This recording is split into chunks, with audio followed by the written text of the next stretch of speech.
Nos pasa cuando somos niños, deja marcas para siempre.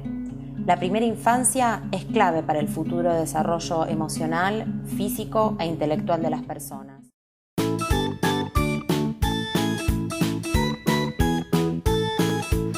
Ahora bien, detengámonos a analizar.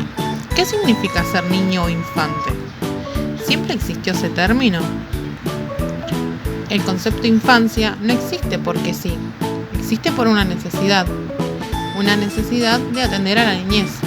Hoy, en el siglo XXI, entendemos que el concepto de infancia es una construcción social, histórica y cultural que se fue modificando a lo largo de los años. Pero la niñez, tal cual la conocemos hoy, no fue siempre atendida de la mejor manera. ¿Y cómo es posible saber esto? Lo sabemos gracias al análisis de la historia. La historia nos muestra que existen dos paradigmas. Cuando hablamos de paradigma, nos estamos refiriendo a un modelo, un patrón o un ejemplo que debe seguirse en determinadas situaciones. Por un lado, nos encontramos con el paradigma tutelar, o, como también se lo conoce, paradigma de situación irregular. Por el otro lado, nos encontramos con el paradigma de protección integral.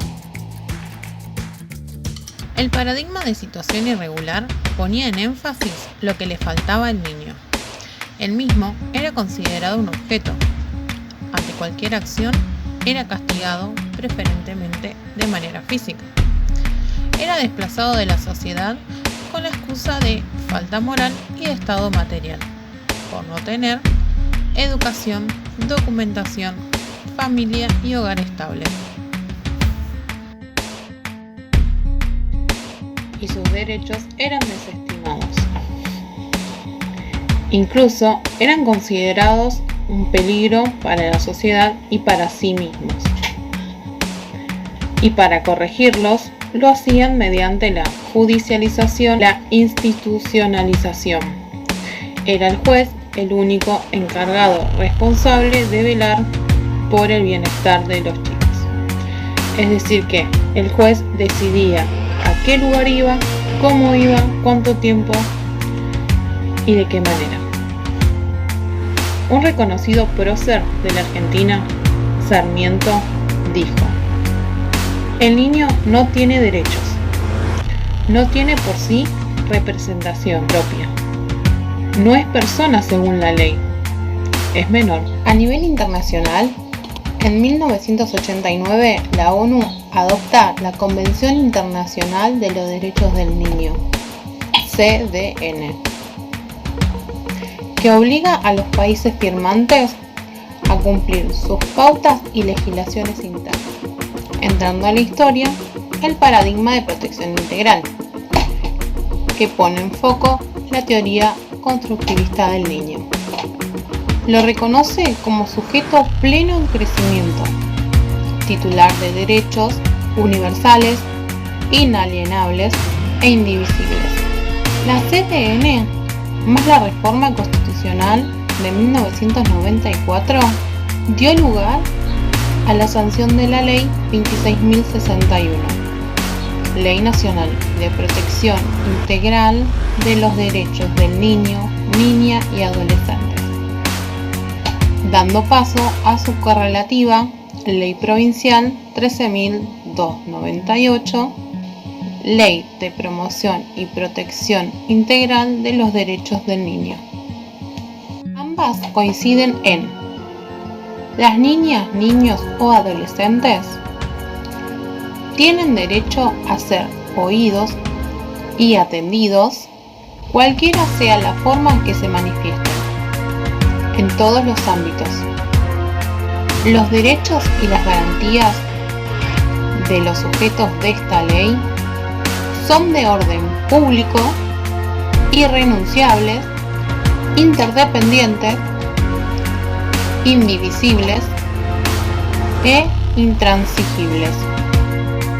La Convención Internacional sobre los Derechos del Niño introdujo un cambio de paradigma, demostrando que los niños, niñas y adolescentes son sujetos de derecho y necesitan crecer y desarrollarse integralmente, con el compromiso y la corresponsabilidad de la familia, la sociedad y el Estado, quien además es el garante.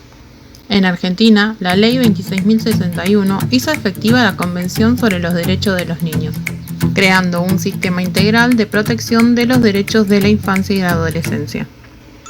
La ley dispone que todas las áreas del gobierno son corresponsables del sistema de protección integral de los derechos. Es decir, que cada uno de los ministerios dispondrá de las políticas y recursos necesarios para que los niños, niñas y adolescentes puedan gozar de sus derechos. Si los niños, niñas o adolescentes sufrieran de violencia física o emocional, negligencia o abandono, si se violase el derecho a la educación, a la salud, a la identidad o al trabajo infantil, entre otros, y decide contarlo, o como adulto responsable nos damos cuenta de que estos hechos están sucediendo, se lo debe escuchar atentamente, considerando que todo relato es válido, evitando los juicios de valor, pudiendo recurrir personalmente a la Oficina de Protección de Derechos más cercana al domicilio. Los directivos de escuela, servicios locales, hospitales y fuerzas de seguridad y todo otro servicio que atienda a niños, niñas y adolescentes trabajarán de manera conjunta abordando la problemática desde el contexto barrial, en el cual no es un desconocido y se le abrirá un abanico amplio de oportunidades para salir adelante.